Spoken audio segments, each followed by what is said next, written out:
안녕하세요. 지혜의 숲에서 길을 찾는 여러분과 함께하는 시간입니다. 혹시 이런 말을 들어보신 적이 있으신가요? 넌 너무 예민해. 그렇게까지 감정적으로 반응할 필요는 없잖아. 세상을 살려면 좀 더 강해져야 해. 남들보다 더 깊이 느끼고 타인의 아픔을 내 아픔처럼 여기는 당신의 따뜻한 마음이 오히려 당신을 지치게 하고 상처 입히는 원인이 된 적은 없었나요? 만약 그렇다면 오늘 이야기는 바로 당신을 위한 것입니다. 이 깊은 통찰의 여정을 시작하기에 앞서 잠시 시간을 내어 이 채널에 구독과 좋아요를 눌러주신다면 저희에게 큰 힘이 됩니다. 여러분의 작은 움직임 하나하나가 어딘가에서 홀로 아파하고 있을 또 다른 누군가에게 이 지혜의 빛이 닿게 하는 소중한 나눔이 될 것입니다. 여러분의 삶에 늘 평화와 지혜가 함께하기를 기원합니다.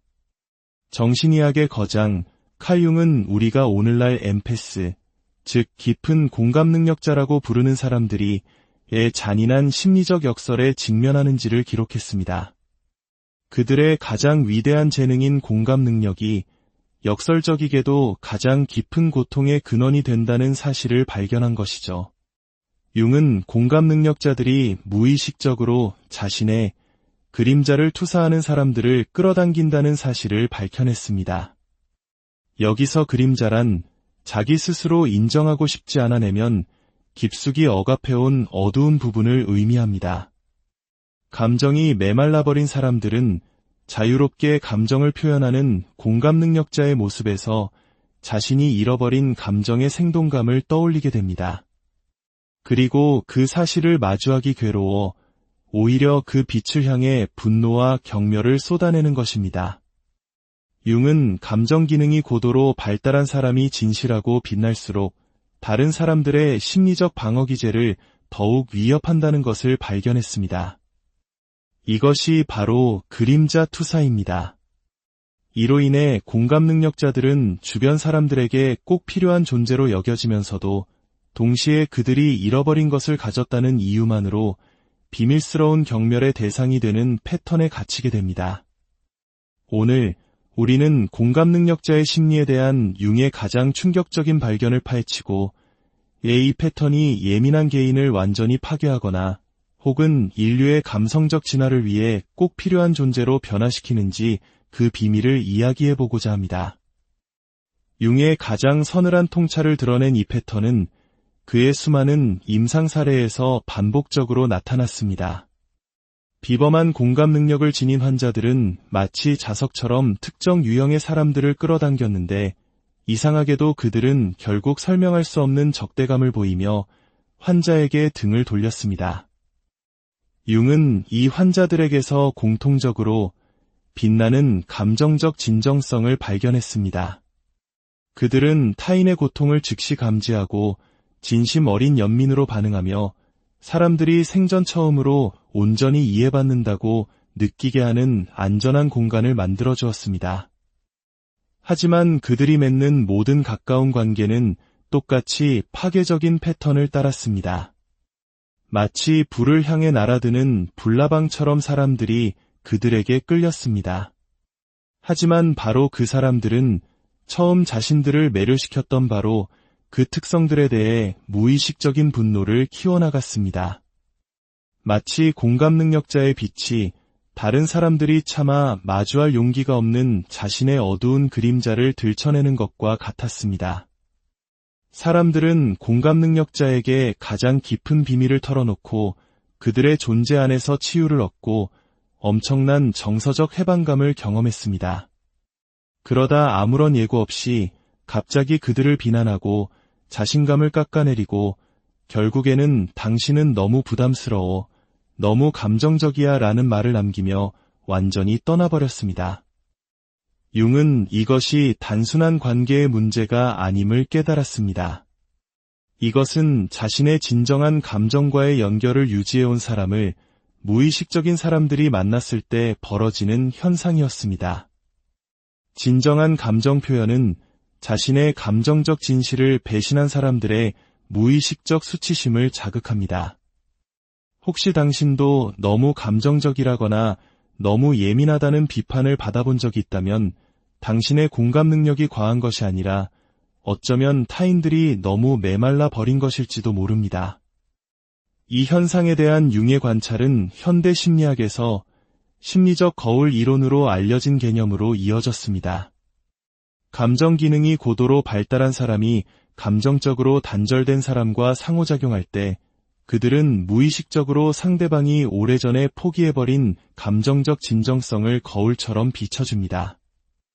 융의 연구에 따르면 대부분의 사람들은 어린 시절 생존 메커니즘의 일환으로 자신의 진정한 감정과 단절됩니다. 예민함을 억누르고 연약함을 숨기며 사회적 인정을 얻기 위한 거짓된 가면, 즉 페르소나를 쓰고 살아가는 법을 배웁니다. 그 대가로 그들은 감정의 생동감을 잃어버리게 되죠. 저는 이것을 진정성의 상처라고 부릅니다. 진정한 감정으로부터 스스로를 차단한 사람들은 그렇지 않은 사람들을 향해 무의식적인 적대감을 품게 됩니다. 공감 능력자의 자연스러운 감정 표현이 그들이 잃어버린 것에 대한 고통스러운 상기제가 되는 것입니다. 이것이 바로 공감 능력자들이 빠지는 거울의 덫입니다. 그들의 진실된 존재 자체가 타인의 억압된 감정과 묻혀있던 고통을 자동으로 자극합니다. 감정적 무감각을 중심으로 자신의 정체성을 쌓아 올린 사람들에게 이것은 극심한 불편함을 초래합니다. 그들은 수년간 피해왔던 감정을 느끼게 만든다는 이유로 무의식적으로 공감 능력자를 비난합니다. 공감 능력자는 그들이 나타나기 훨씬 전부터 존재했던 고통에 대한 책임까지 떠안게 되는 것입니다. 융은 여기서 더 충격적인 사실을 발견했습니다. 사람들은 종종 자신의 무의식이 잃어버린 것을 인지하기 때문에 특별히 공감 능력을 가진 사람들을 찾아 나선다는 것입니다. 그들은 공감 능력자에게서 발견하는 감정적 생동감에 끌리지만 동시에 그것이 자신의 감정적 죽음을 폭로하기 때문에 분노합니다. 이것이 바로 예민한 개인들에게 영향을 미치는 근본적인 심리적 역설입니다. 융이 발견한 가장 충격적인 사실은 공감 능력자들이 어떻게 그림자 투사의 표적이 되는가 하는 점이었습니다. 사람들은 자신이 거부한 특성들을 무의식적으로 공감 능력자에게 전가한 다음 바로 그 특성들을 가졌다는 이유로 그들을 공격합니다. 융은 분석 작업을 통해 공감 능력자를 미워하는 사람들이 실제로는 자기 자신이 부인해온 자신의 일부를 미워하고 있다는 것을 발견했습니다. 공감 능력자의 감정적 섬세함은 그들 자신의 묻혀버린 섬세함을, 공감 능력자의 진정성은 그들 자신의 거짓됨을 상기시킵니다. 이것을 특히 잔인하게 만드는 것은 공감 능력자들이 종종 바로 그 사람들이 한때 가졌지만 억압하는 법을 배운 특성들을 정확히 가지고 있다는 점입니다. 융은 이렇게 말했습니다. 개인은 공감 능력자 안에서 자기 자신이 죽여버린 것을 공격한다. 그 분노는 공감 능력자를 향한 것이 아닙니다. 그것은 자신들이 버린 감정적 진실을 향한 것입니다. 이는 순수함에 대한 처벌이라는 역학을 만들어냅니다. 트라우마나 사회적 조건화로 인해 감정적 순수함을 잃어버린 사람들은 그것을 지켜낸 사람들을 무의식적으로 벌하는 것입니다. 이것은 교묘하지만 파괴적인 방식으로 나타납니다. 사람들은 자기 자신도 다시 깊이 느끼고 싶어 하면서 공감 능력자를 너무 예민하다고 비난합니다. 그저 고통으로부터 자신을 보호하기 위해 냉소적으로 변했을 뿐이면서 공감 어린 반응을 순진하다고 조롱합니다. 가장 교활한 측면은 이러한 공격이 종종 걱정이나 조언으로 위장된다는 것입니다. 좀 더 강해져야 해. 세상은 널 잡아먹을 거야. 넌 사람을 너무 믿어. 이런 말들은 말하는 사람 자신의 감정적 상처를 드러내면서 공감 능력자의 빛을 끄려고 시도하는 것입니다.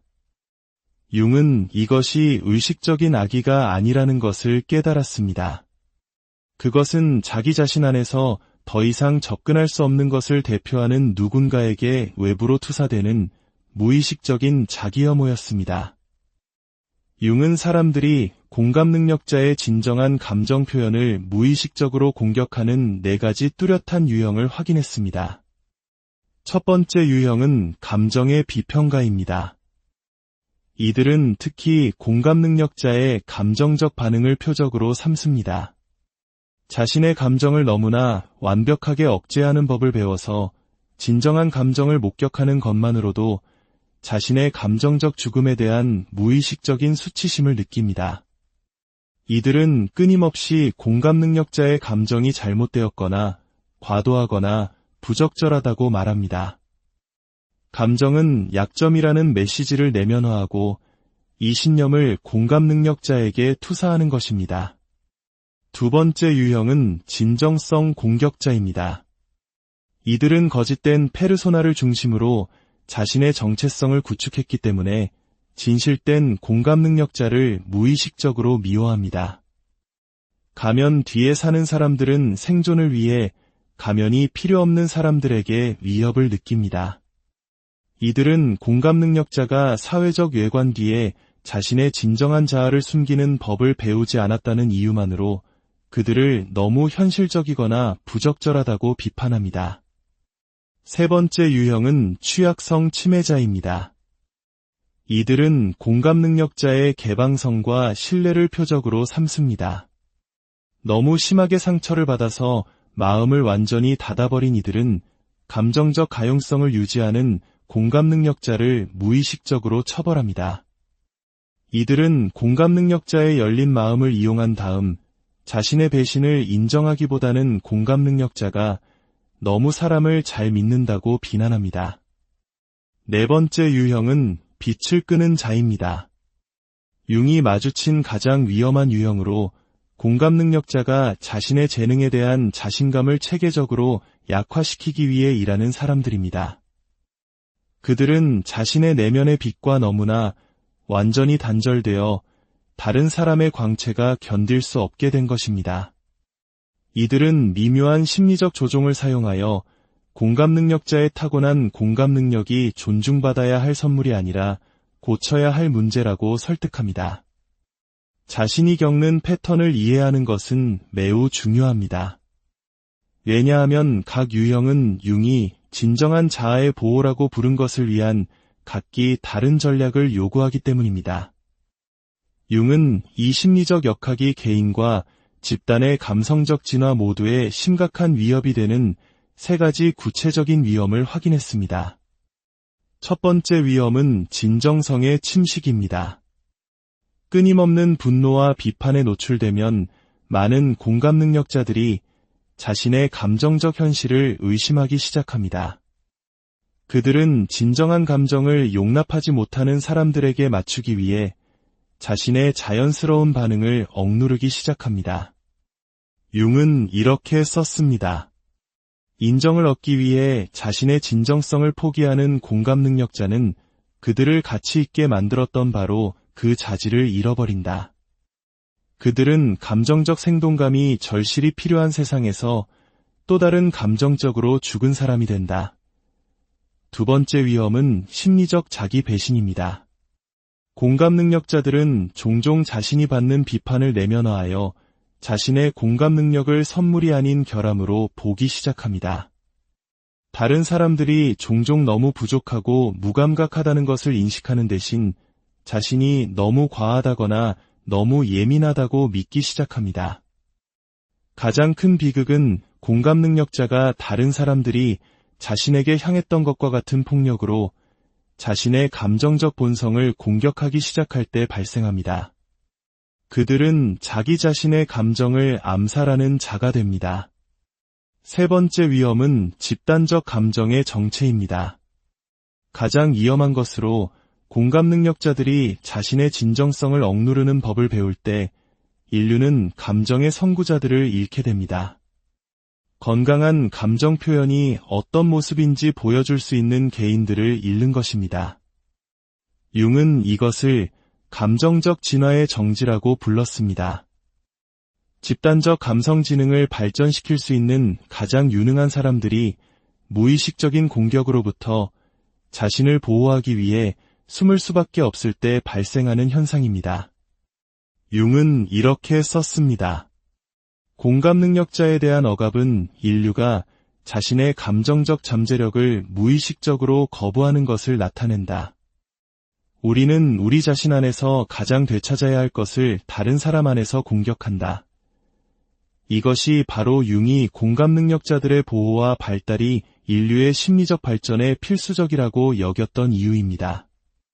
그래서 융은 진정한 자기보존 프로토콜이라고 부를 수 있는 것을 개발했습니다. 다른 사람들의 무의식적 투사로부터 자신을 보호하면서 공감 능력을 유지하기 위한 체계적인 접근 방식입니다. 1단계는 인식과 인정입니다. 융은 공감 능력자들이 먼저 자신이 직면한 분노가 개인적인 것이 아님을 인식하도록 가르쳤습니다. 그것은 자신의 감정 기능과의 연결을 잃어버린 사람들의 그림자 투사입니다. 공감 능력자 개인이 문제가 아닙니다. 그들은 다른 사람의 내면의 상처를 비추는 거울일 뿐입니다. 2단계는 경계의 확립입니다. 공감 능력자에게는 에너지 경계가 필요합니다. 다른 사람의 무의식적 투사로부터 자신을 보호하면서 자신의 진정한 표현을 유지하는 능력입니다. 이것은 개성화를 돕는 진정한 피드백과 자신의 진정한 자기 표현을 흐리게 하려는 투사 기반의 공격을 구별하는 법을 배우는 것을 포함합니다. 3단계는 선택적 참여입니다. 마지막 단계는 의식적인 관계 선택을 포함합니다. 진정성을 높이 평가하는 사람들과 깊이 연결되는 동시에 그것을 분개하는 사람들로부터는 거리를 유지하는 능력입니다. 융의 접근 방식은 공감 능력자들이 감정적 무감각을 선호하는 사람들을 수용하기 위해 자신의 감정 기능을 흐리게 함으로써 아무에게도 도움이 되지 않는다는 점을 강조했습니다. 그들의 진정한 표현은 치유받을 준비가 된 사람들에게는 약이 되고 볼 준비가 된 사람들에게는 거울이 됩니다. 융은 임상 작업을 넘어 자신의 감정적 진정성 때문에 분노에 직면했음에도 불구하고 공감 능력을 성공적으로 유지한 역사적 인물들을 연구했습니다. 아시시의 성 프란치스코의 사례는 성공적인 통합을 보여줍니다. 융은 프란치스코가 감정 억제를 선호하는 종교 당국의 비판에도 불구하고 어떻게 급진적인 공감과 감정적 개방성을 유지했는지 연구했습니다. 프란치스코는 너무 감정적이고 자비롭다는 끊임없는 비판에 직면했지만 고통에 대한 자신의 공감적 반응을 결코 흐리게 하지 않았습니다. 그의 성공은 자신의 공감 능력에 대한 비판이 자신의 본성에 결함이 있어서가 아니라 비평가들의 영적 빈곤을 드러낸다는 것을 인식한 데서 비롯되었습니다. 반면 빈센트 반 고흐의 사례는 보호받지 못한 감수성을 보여줍니다. 반 고흐의 비범한 공감적 인식은 놀라운 예술을 창조했지만 동시에 그의 감정적 강렬함에 대한 다른 사람들의 무의식적인 분노에 취약하게 만들었습니다. 반 고흐의 편지는 사람들이 그를 너무 과하다, 너무 감정적이다, 너무 강렬하다고 일관되게 비판했음을 보여줍니다. 프란치스코와 달리 반 고흐는 이러한 비판을 내면화하고 자신의 공감적 본성을 공격하기 시작했습니다. 그의 비극은 그의 감수성이 아니라 다른 사람들이 그것을 용납하지 못하는 것이 자신에게 무언가 잘못되었다는 의미라고 믿었던 것입니다. 가장 중요한 것은 융 자신이 공감 능력자로서의 경험을 기록했다는 점입니다. 그는 감정적 깊이와 심리적 통찰을 종종 분개하는 전문 환경을 헤쳐나갔습니다. 그는 심리적 진실을 보는 자신의 능력이 심리적 거짓을 선호하는 사람들을 위협한다는 것을 배웠습니다. 그의 선택은 인정을 얻기 위해 자신의 인식을 흐리게 하거나 아니면 그것을 유지하고 진정한 보기를 두려워하는 사람들로부터의 잠재적 고립을 받아들이는 것이었습니다. 융의 돌파구는 자신의 공감 능력을 보호하는 것이 자신의 개인화뿐만 아니라 심리학적 이해 자체의 발전에 기여한다는 것을 깨달았을 때 찾아왔습니다. 공감 능력자가 자신의 재능을 통합하고 진정성을 보호하면서 성공적으로 성장하면 그들은 자신의 감정적 진실과 다시 연결되기를 원하는 다른 사람들을 위한 등대가 됩니다. 그들은 감수성과 힘이 공존할 수 있음을 증명합니다. 이러한 통합에는 4가지 단계가 있습니다. 1단계는 억압없는 인식입니다. 지혜는 공감 능력자가 다른 사람들이 자신의 빛을 견디지 못한다고 해서 그것을 꺼야 한다고 믿는 것을 멈출 때 시작됩니다. 2단계는 경직 없는 경계 개발입니다. 통합된 공감 능력자는 진정한 감정적 연결과 관계로 위장된 심리적 공격을 구별하는 법을 배웁니다. 그들은 증오에 면역이 되면서 사랑에는 열려 있습니다. 3단계는 타협 없는 공동체 창조입니다. 공감 능력자의 진화는 모든 사람에게 이해받으려는 필요를 버리고 올바른 사람들에게 진정으로 알려지는 데 집중하는 것을 요구합니다. 4단계는 희생 없는 봉사입니다.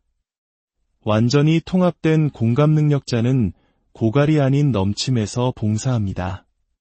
그들은 받을 수 없는 사람들에게서 인정을 요구하지 않고 받을 수 있는 사람들에게 자신의 선물을 줍니다. 융은 보호받는 공감 능력자들이 중요한 진화적 기능을 수행한다고 믿었습니다. 그들은 건강한 감정 표현이 어떤 모습인지 보여주면서 다른 사람들이 자신에 묻혀있던 진정성과 다시 연결되도록 돕는 능력을 유지합니다. 어둠을 선호하는 세상에서 자신의 빛을 성공적으로 보존하는 공감 능력자는 감정적 죽음이 불가피하지 않다는 살아있는 증거가 됩니다.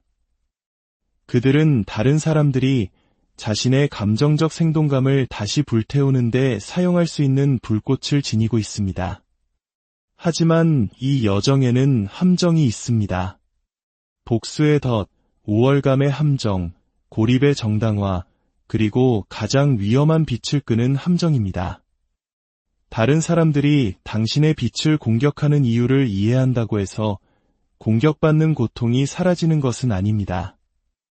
공감 능력자는 지적 통찰뿐만 아니라 진정한 내면의 힘을 길러야 합니다. 결국 융의 가장 중요한 발견은 사람들이 공감 능력자의 진정성을 분개한다는 사실이 아니었습니다. 그 분노가 인류가 잃어버린 감정적 진실에 대한 무의식적인 슬픔을 드러낸다는 것이었습니다. 당신의 빛은 흐려질 필요가 없습니다.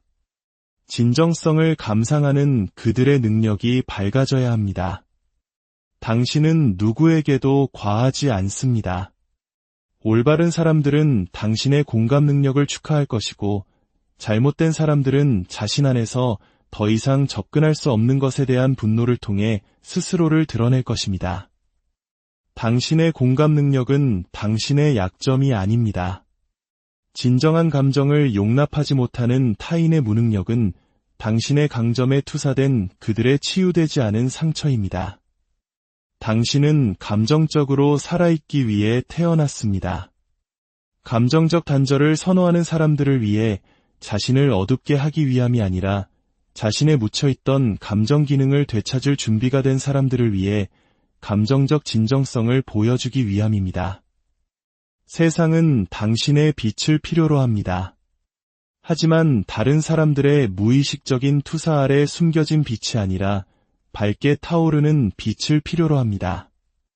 오늘 이야기가 당신의 마음에 깊은 울림을 주었기를 바랍니다.